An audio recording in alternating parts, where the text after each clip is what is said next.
दोस्तों नमस्कार।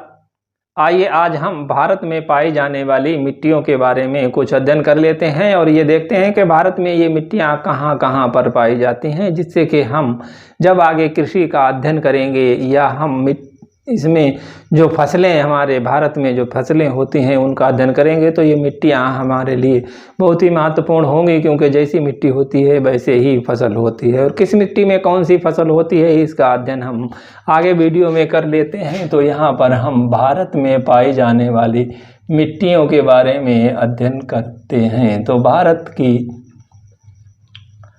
मिट्टियाँ,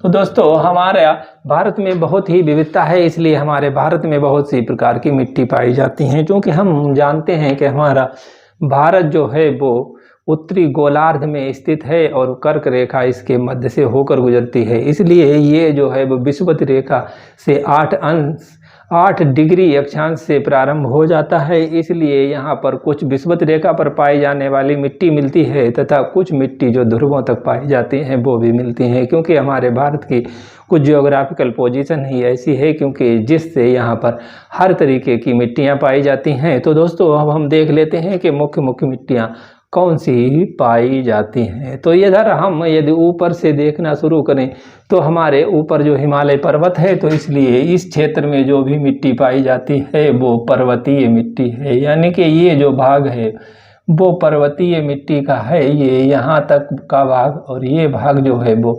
पर्वतीय मिट्टी का भाग है।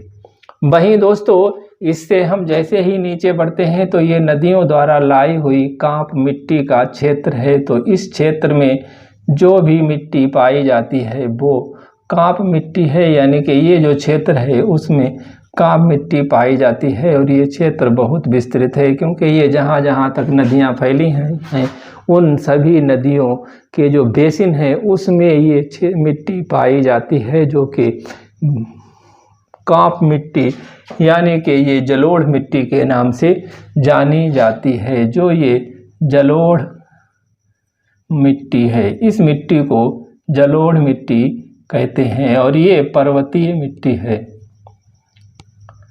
पर्वतीय।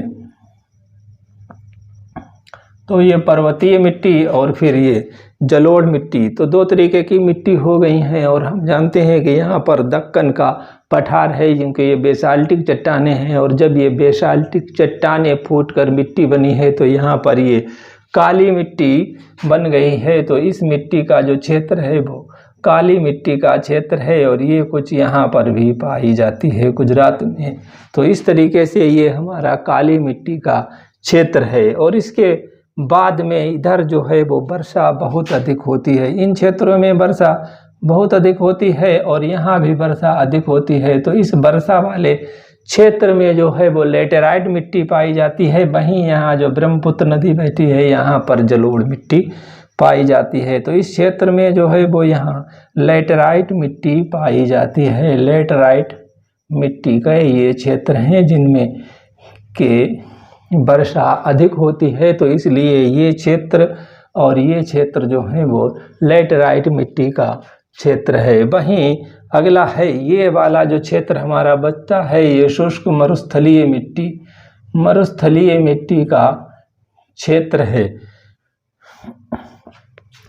वहीं दोस्तों ये जो कुछ क्षेत्र बचे हुए हैं ये क्षेत्र ये लाल मिट्टी के क्षेत्र हैं, क्योंकि इन क्षेत्रों में जहाँ जहाँ पर भी ये लोहे के अंश पाए जाते हैं वहाँ पर मिट्टी जलोढ़ भी होगी। जब भी वो लाल मिट्टी होगी यानी नदियाँ उसे काटेंगी तो उस मिट्टी के कण जो हैं वो लाल कण हो जाएंगे। तो इसलिए ये जो मिट्टी है वो लाल मिट्टी, यहाँ पर कुछ क्षेत्रों में लाल मिट्टी पाई जाती है।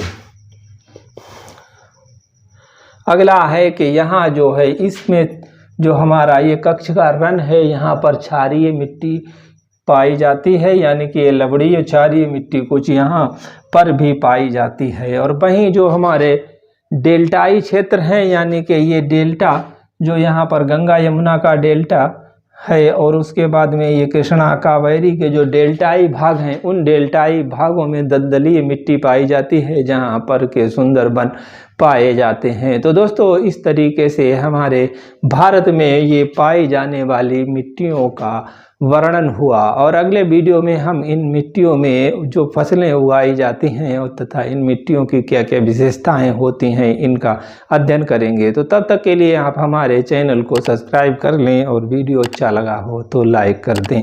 मिलते हैं अगले वीडियो में शीघ्र। जय हिंद।